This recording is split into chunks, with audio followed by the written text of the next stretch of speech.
Ladies and gentlemen, thank you for joining us today. For those who are Muslim, we invite you to recite Basmalah. Bismillahirrahmanirrahim. Assalamualaikum warahmatullahi wabarakatuh. Today, it is a honor for us. We have the extension of our class, academic class, or somehow English for academic writing, with a joint class and support from BOLT, yeah, Balsamo Outreach Teaching and Learning. And then we have here Associate Professor Peter John Warner.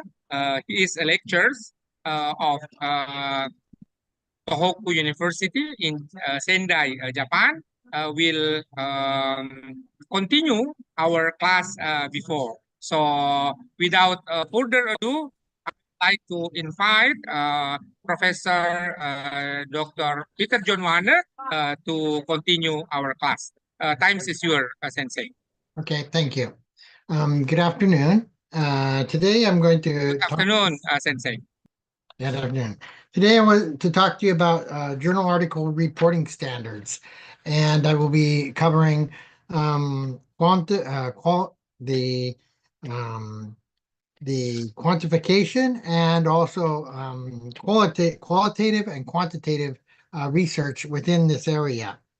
So the first thing I would like to talk about is why we have principles for journal article reporting standards. So the first reason we do this is to help readers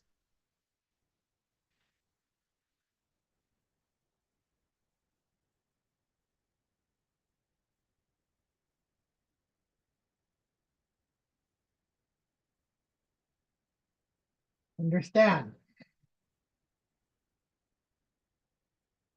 So we want to help readers understand, get a good understanding. And likewise, we want to help the readers get valid conclusions based on what we have actually researched or reported on. The second area that is very important for the application of these principles is to try and set up a system, to have a system where reviewers and editors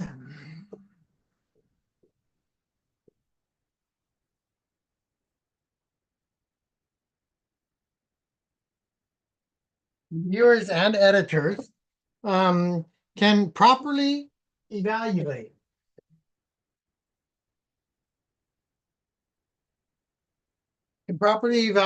And make submissions based on their scientific value. Scientific value, and therefore making them appropriate for journals. The other area that we would like that is applied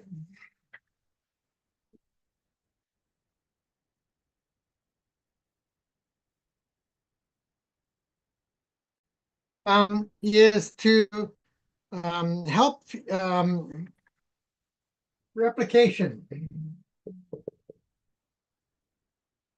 We want to make it possible for future researchers to be able to replicate research that we have done and try to find the same evidence or similar evidence that comes to the same conclusion, or to or to find another conclusion and provide other theories that may go against our conclusion. The other area that we also like to do in applying these principles is to foster transparency. We want to provide data that is very clear and that people can actually access and confirm the data. And with all these things that I just mentioned, we can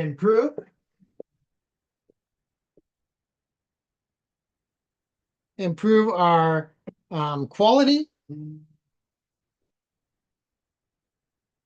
of research,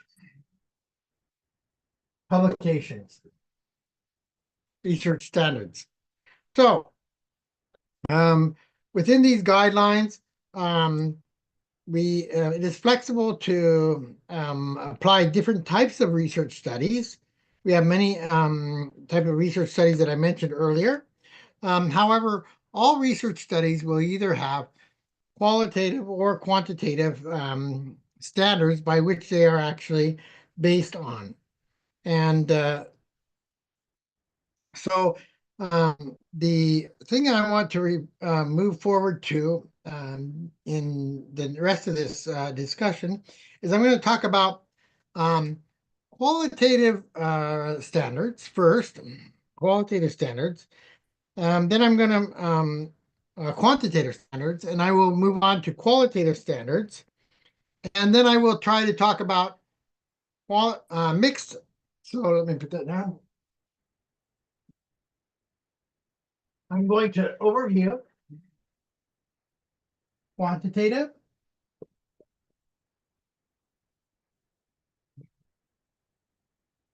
standards, qualitative, standards that are the mix of both quantitative and qualitative. And then based on that, we also have methodologies for quantitative and qualitative that have a meta-analysis, which come in a more advanced a more advanced area of research standards by which we use our data to validate it. So many aspects of a scientific process are common across the quantitative, the qualitative, and the mixed methods approaches. And what I want to talk about right now, I'm going to start out with, is talking about some two elements of journal articles that have a lot of common overlap. I'm going to present the common reporting standards for the abstract and introduction of journal articles.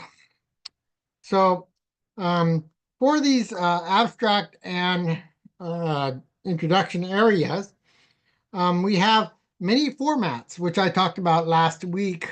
The last time I presented to you, I talked about the formatting guidelines for the title, the byline, the author note, and how we do the title page.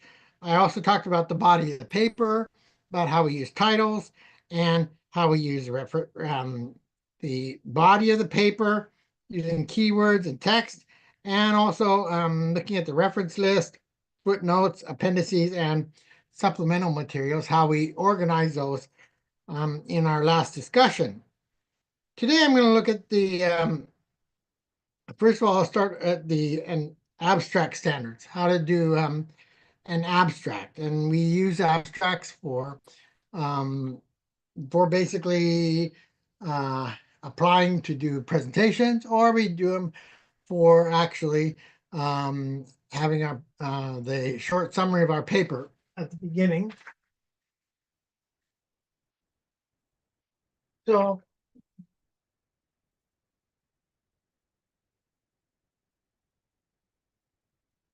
let me look at abstracts, okay? Abstracts. What are the qualities of a good abstract? Okay, well, let's look at the qualities.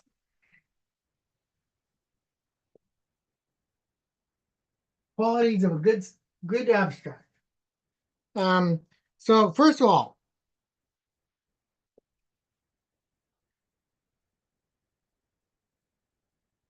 it should be accurate. Your abstract should ensure that it correctly reflects the purpose and the content of the paper. And you do not want to include information that does not appear in the paper body. If the study extends or replicates other material, then you should cite the relevant work or the author, date, and citation. The second area that makes the quality a good abstract is non non-evaluative.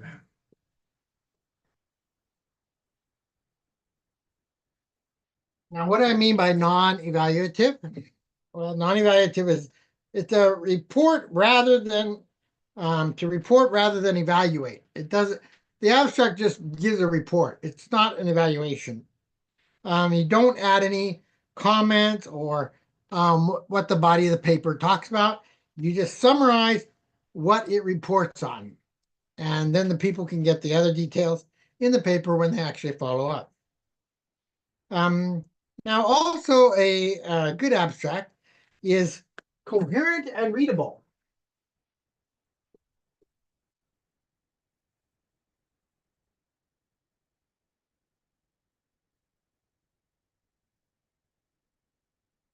Easy to understand. It has clear and deliberate language. Clear and deliberate.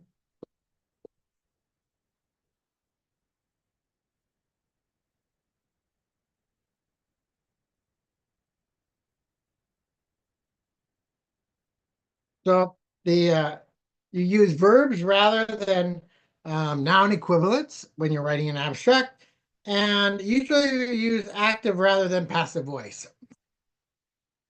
Active is better and more commonly used than passive voice. You can limit any passive voice if you have to use any passive voice at all. So in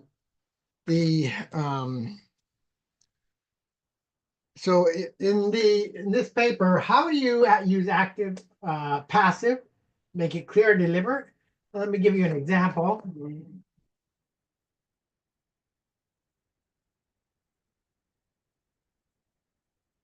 One of the common quick examples would be, we would probably say,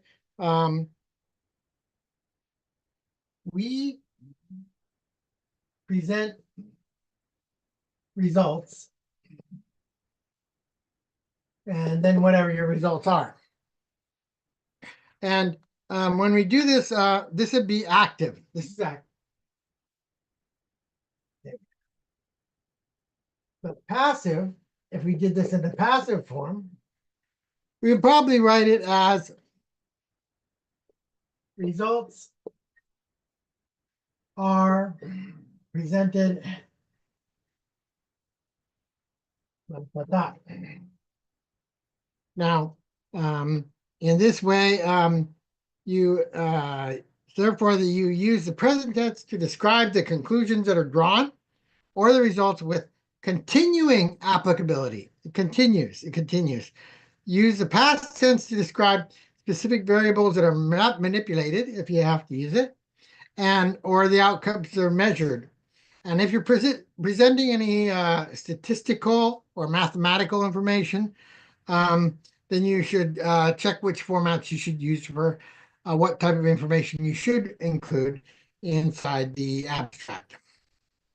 Now, the last area that probably would be very important, and I touched on it again, is an abstract that is concise. It's short it's easy to understand. It's concise. So it's brief. It's brief. You make each sentence maximally informative. So you try to fit as much in one sentence as possible. So make your sentences maximally informative. So you want to make it very informative. And especially do this with your lead sentence, first sentence inside your abstract. Begin the abstract with the most important points.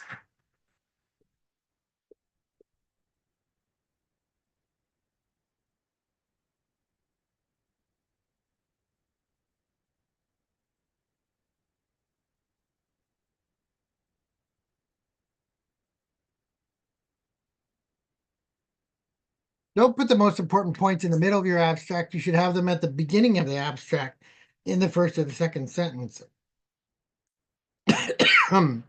Likewise, don't waste space.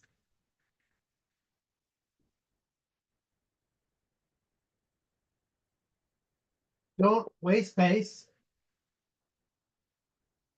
For example, don't repeat your title inside. Don't repeat the title inside the abstract. You don't need to do that. It'll take more words and it'll take more space. Also, include only the 4 or 5 most important. Include only 4 to 5, okay?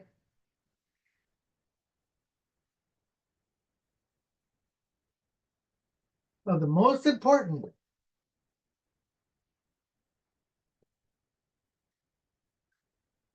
Of the most important concepts, findings, or implications. Concepts, findings,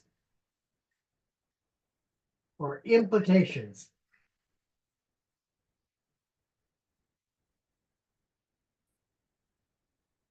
These are the things that you should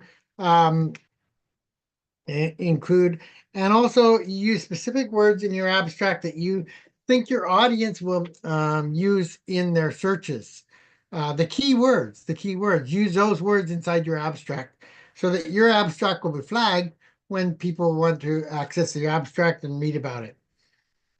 So these are ways to make a high quality abstract and build on it. Now, what about empirical articles? Empirical articles.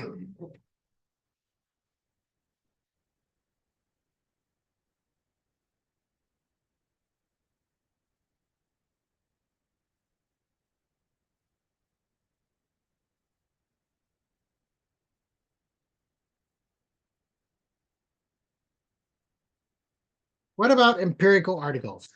The abstract for an empirical article can have a quantitative, qualitative, or mixed methods. All 3 are acceptable. But it should describe the following areas. Okay, so empirical abstracts, articles, should have the problem under investigation.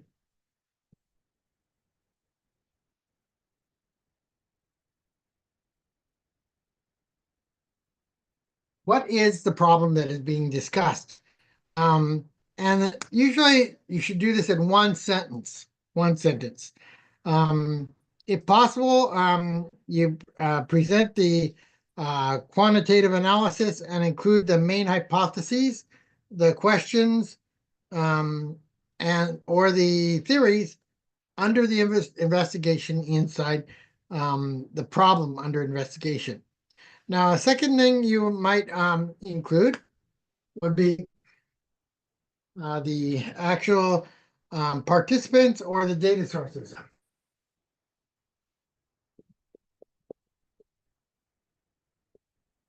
or data sources. Where you get the data from? Okay, participants or data sources. So you need to tell the characteristics or who the participants are, or whether it's non-human animal research, what species it is. If they are participants, then you need to explain it in more detail, such as the age and probably the gender. But that will probably be more discussed inside the body of the paper. But you might just give a general age and what type of participants you gathered for the study inside the abstract. The other another area is the essential features of the study method.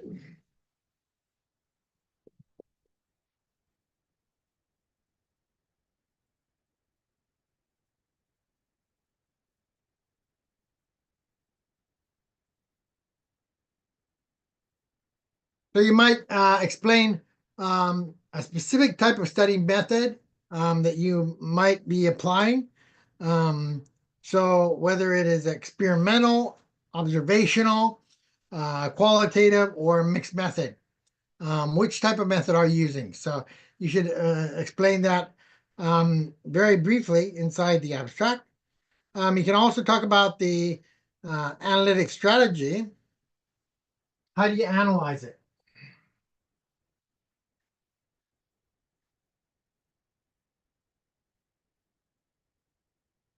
So when you're analyzing, are you doing a factor analysis, or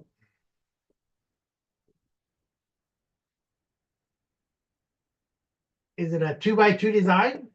A 2x2 design um, using SPSS, or what type of analysis are you applying, or what type of ethnography are you applying to your study? The other thing you would talk about under the method section, very briefly, if you might want to include it inside, would be the data gathering procedure, how you collected the data, what the sample size was, what materials you used, and a statement of whether the study is secondary data analysis. Now, another thing we do with empirical articles in abstracts is we also talk about the basic findings. If you have a good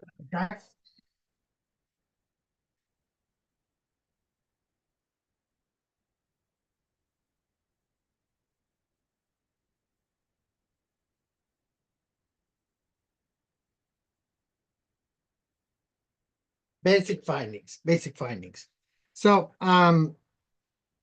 these might include the quantitative analysis, the effect sizes, the statistical significance of your study, what the levels are, and also any methods that you use for gathering specific features.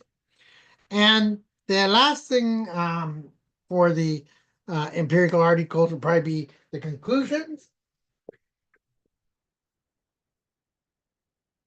or implications, which would probably be in the last two sentences of your abstract that you're actually writing. Now, so these would be the type of things to do with empirical articles. Now, what about abstracts that we are talking about that are dealing with replication articles?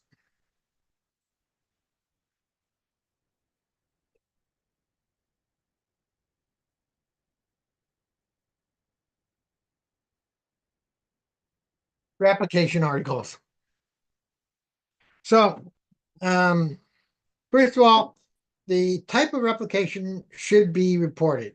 So what type?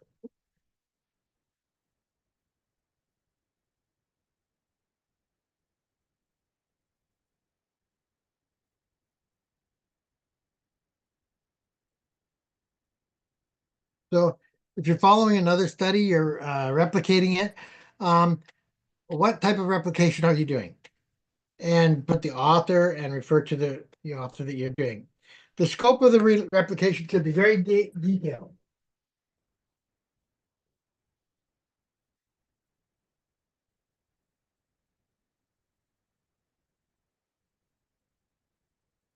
Now, in a replication study, you might be replicating the design or some area, but you might be using a different contextual setting, or you might be doing a different group of subjects.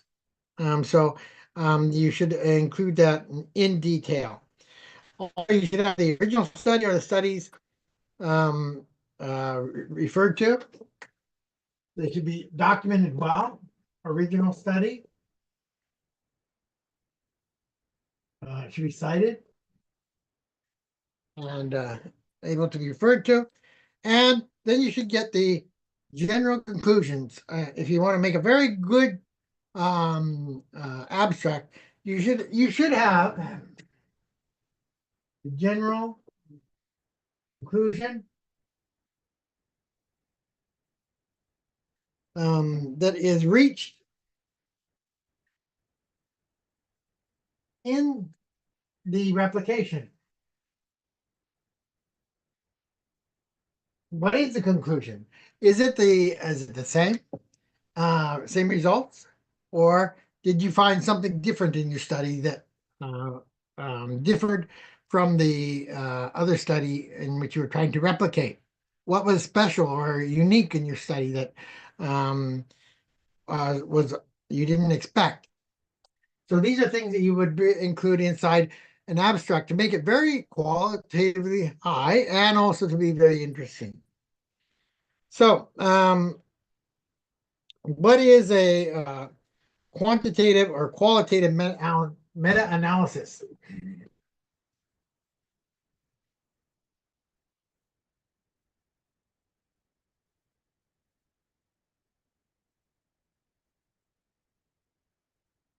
Qualitative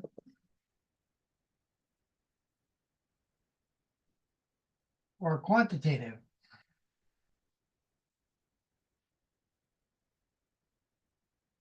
Meta-analysis.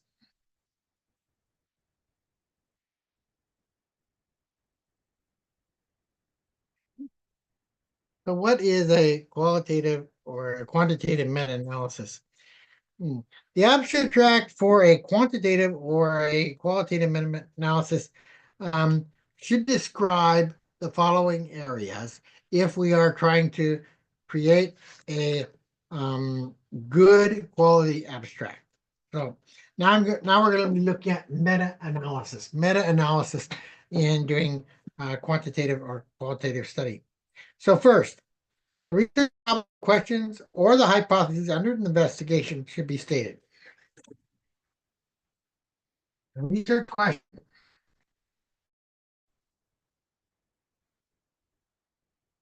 Research question. The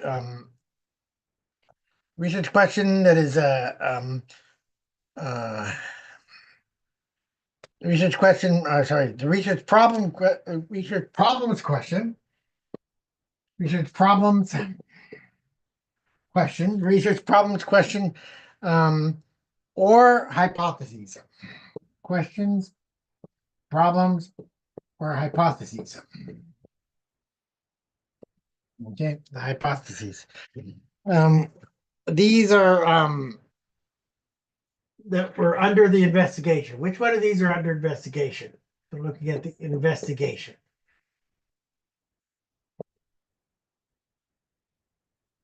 Which areas were done?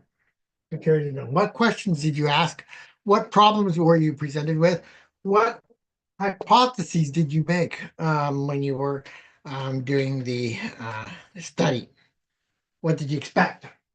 The other area is the characteristics for the inclusion of the studies. Okay, so what are the characteristics that you had inside your study? Characteristics.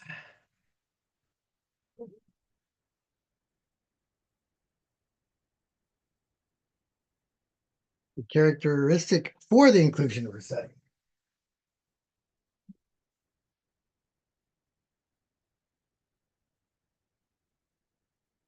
For the inclusion of the study. So what is the characteristic of the reason that you are using this study? We have two areas. The one could be for qualitative meta-analysis. And let me move this up here.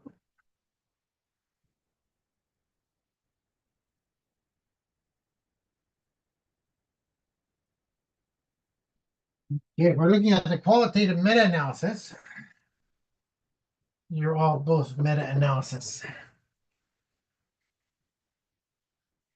Okay. For the qualitative meta-analysis, we would be looking at independent variables, dependent variables, and the eligible study designs. Independent, dependent,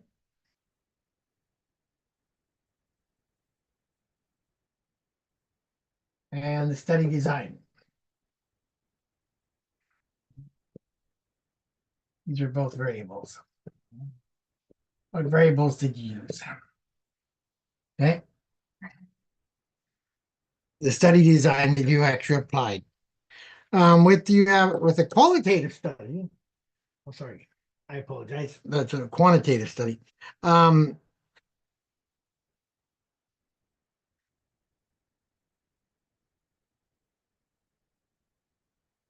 Quantitative.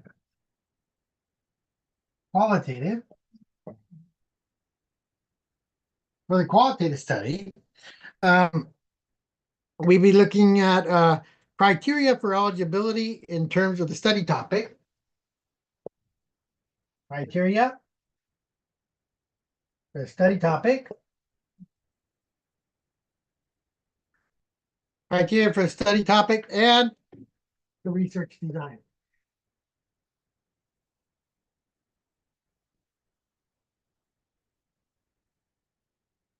So these are the areas that we're looking for when we are looking at characteristics for inclusion of studies in a quantitative or a qualitative meta-analysis. Now, the other thing we would be looking at in qualitative, we're going to be looking at the methods of synthesis.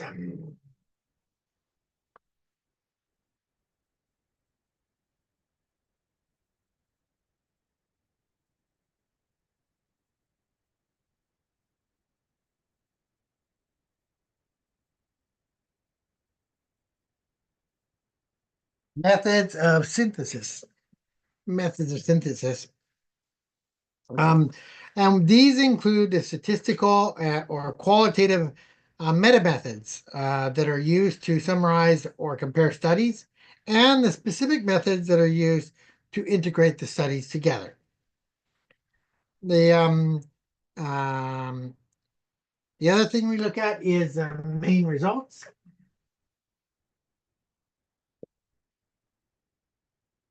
They should definitely be inside an abstract with the qualitative or quantitative. The analyses that you use, your conclusions.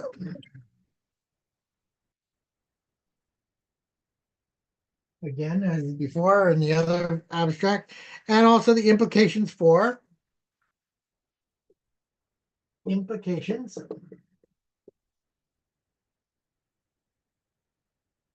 the theory, the implications for the policy under practice.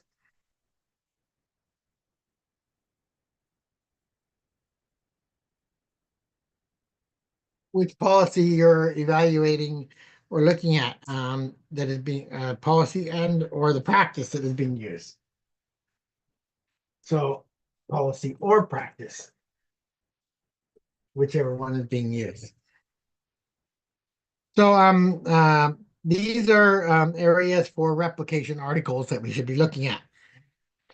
Now, the next area I'm going to move to is there's three more areas I'd like to cover for abstracts. And the next one is literature review articles.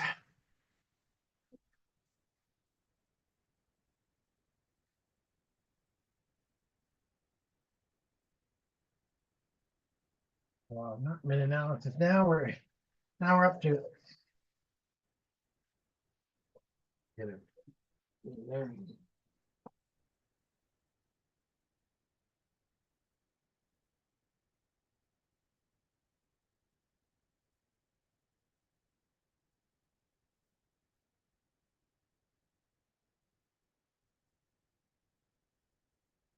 there we go. Okay. So next would be literature review articles.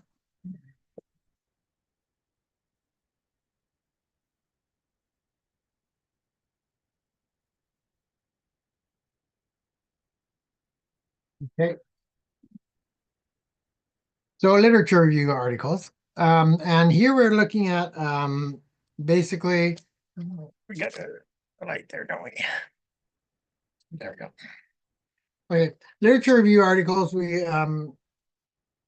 could have basically the scope of the literature that is examined.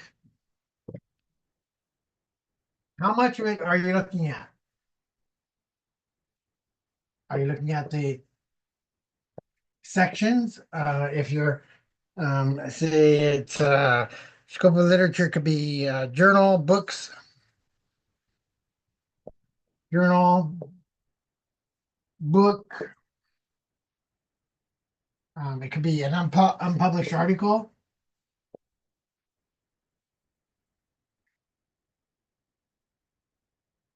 There's many things that we can actually do analyses of for studying literature reviews. The other thing we can look at the period of time that the review covers. This should be covered inside the abstract. How many years? Is it 10 years time? What 10 years is it? Yeah. What the articles that you're looking at for the review. Also, the general conclusions that you reach in the review. What is your general conclusions? Again, at the end, your general conclusions. Right in the last 2 to 3 sentences of your abstract. There's two more that I'd like to talk about. The theoretical articles, theoretical article abstracts. Theoretical article abstracts.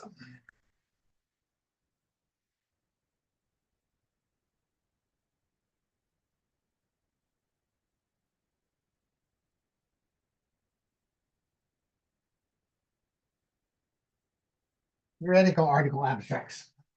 Okay, theoretical article abstracts, as a rule, they look at how the theory or the model works.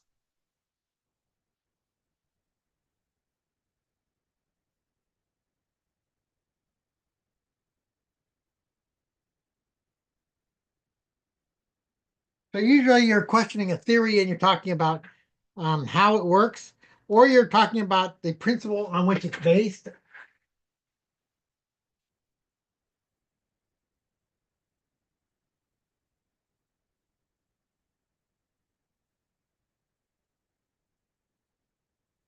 Principle on which it's based. And the basically the principle on which it's based, or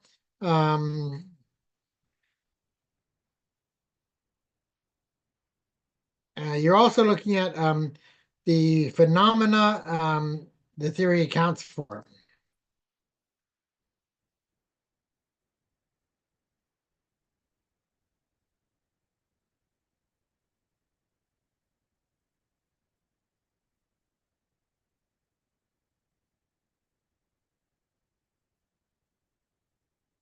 Phenomenon the theory accounts for. So these would be the areas that we'd be looking at when we're looking at theoretical articles in their abstract. Their abstract should have these qualities inside of it. the last area I'd like to talk about is methodological articles, where you're looking at some type of method. And this actually is probably one of the most common areas in which I'm working with a lot, because I'm working with teaching languages, and languages have many methods in which we teach.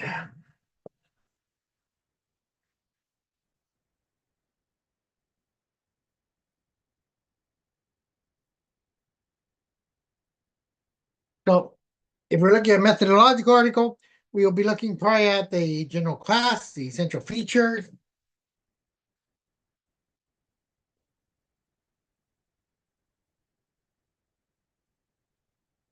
essential features,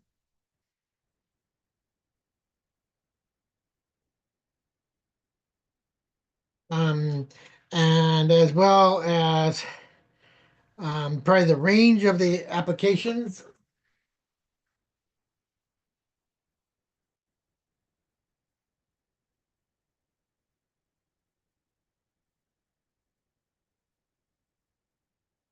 Range of the applications.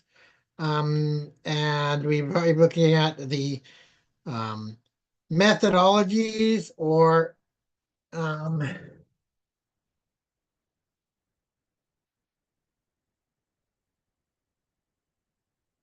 what we call probably the epistemological beliefs.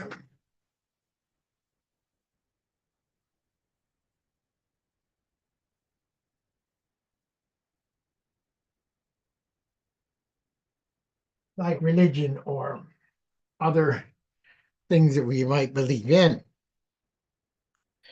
These things would probably be discussed inside the abstract and what we're looking at and trying to prove.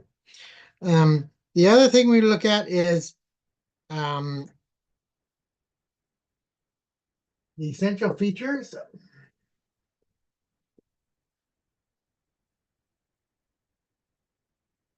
The essential features of the approaches we're looking at.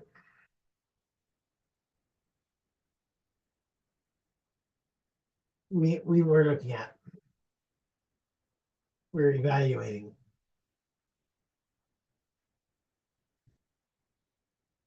We're checking. So we want to see how efficient one method or approach is over another method or approach. And so we talk about how trustworthy is our study? How do we keep the bias out? These things will be talked about a little bit in the abstract to explain why we actually are moving forward in this direction.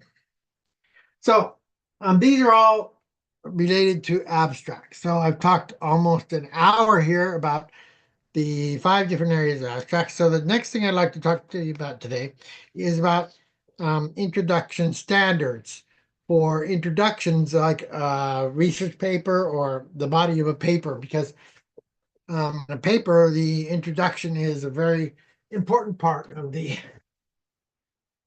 paper that I talked about last week, not last week, but the last time we talked.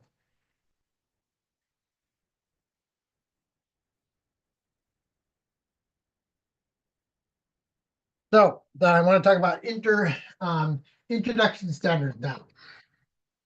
What should you put in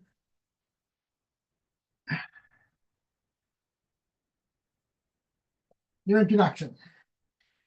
What should be included in the introduction? So the body of the paper will always open with an introduction.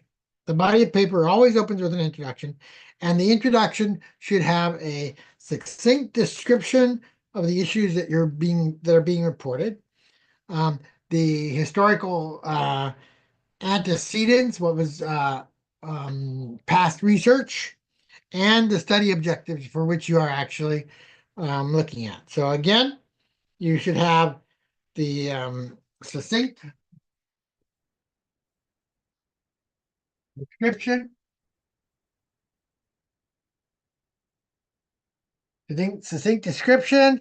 You should have your the issue being reported.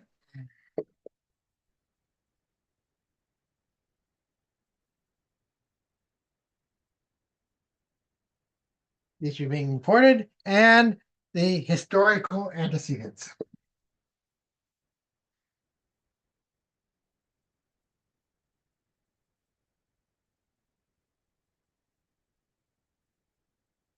These are all important areas. So the introduction of an article frame design the issues that are being studied. So consider what your concerns, the various concerns are of your issue that you're touching on. And it could be how children learn words, or it could be another area. The framing should have some type of a fundamental psychological theory that's tied into it. So the potential application of these is tied into therapeutic uses and the input of public policy and so forth. So if we properly frame this, we can help set the reader's expectations for what they want the report to say and what it will or will not include. So, Dr. Weke, I've done 1 hour talking about the abstracts and how to report high quality abstracts. I can continue for another hour with talking about the introduction sections, how to make them high quality, or there's nobody on tonight, so do you want me to just continue or what? Thank you, Sensei. It is very good. We already discussed the structure, somehow the idea, how the paper, it's about qualities. I make 3 points here. Should be accurate, non-evaluative, and it's be coherence or readable. Readable means clear, and then making any kind of the somehow the message. So it might be a good extension of our class. In the next Friday, we will Yes. have another brief about introduction at Yes, etc. yes, So I think so. it might be a very good one. And let us resume because we already have 1 hour class. Yes. It might be, if there any kind of questions, feel free to write down under the comment, and we will answer the one for next Friday. And then next Friday, we will discuss about IMRAT, introduction, method, result and analysis, result and discussion, and then CAR, conclusion, acknowledgement, and reference. Yes. Thank you, Sensei. That's Okay. enough. We will end for the live streaming.